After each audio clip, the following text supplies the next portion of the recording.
Hi there, and welcome to my first American Poetry vlog. My name is Kimberly Kurth. I'm going to be a junior at ASU in the fall, and I'm double majoring in journalism and English literature.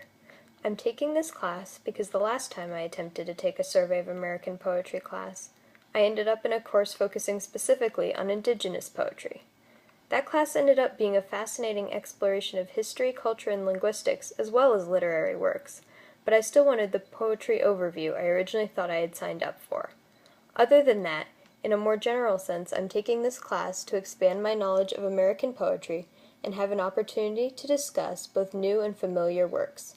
American poetry is the easiest for me to relate to and understand because I'm approaching it with the most similar lens and background I can. Today, I'm going to read to you Emily Dickinson's poem, This World Is Not Conclusion. This world is not conclusion, a species stands beyond, invisible as music, but positive as sound. It beckons and it baffles, philosophy don't know. And through a riddle, at the last, sagacity must go.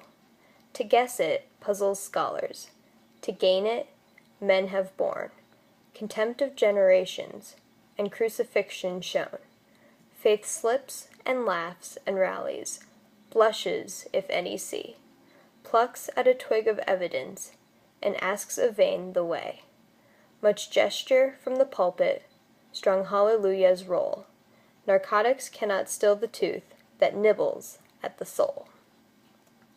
The first thing that intrigued me about this poem was the title. Although that first line has an ultimately optimistic meaning, it still sounds gloomy and contemplative. I wondered if Dickinson meant that there was more beyond this world. In other words, heaven or some other afterlife, or if she was hinting at a more figurative meaning.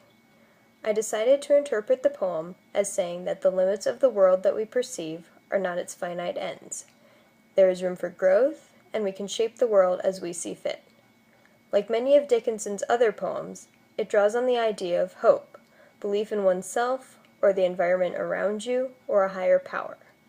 The rest of the poem does hint more toward a spiritual meaning, with mentions of crucifixion, faith, the pulpit, and the word hallelujahs. Dickinson says faith slips sometimes, which can be a cause of embarrassment that leaves one grasping for proof or evidence.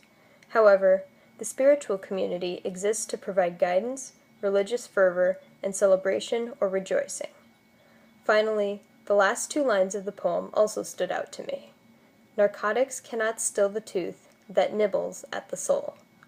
Nibbling sounds like a gentle activity, but the mention of narcotics adds a slightly malevolent edge to these lines. The tooth, or what the tooth represents, is a powerful force, something beyond the limits of the physical.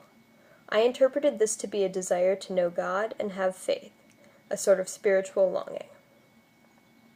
That's it for today. I hope you enjoyed hearing a little about me and this poem in particular.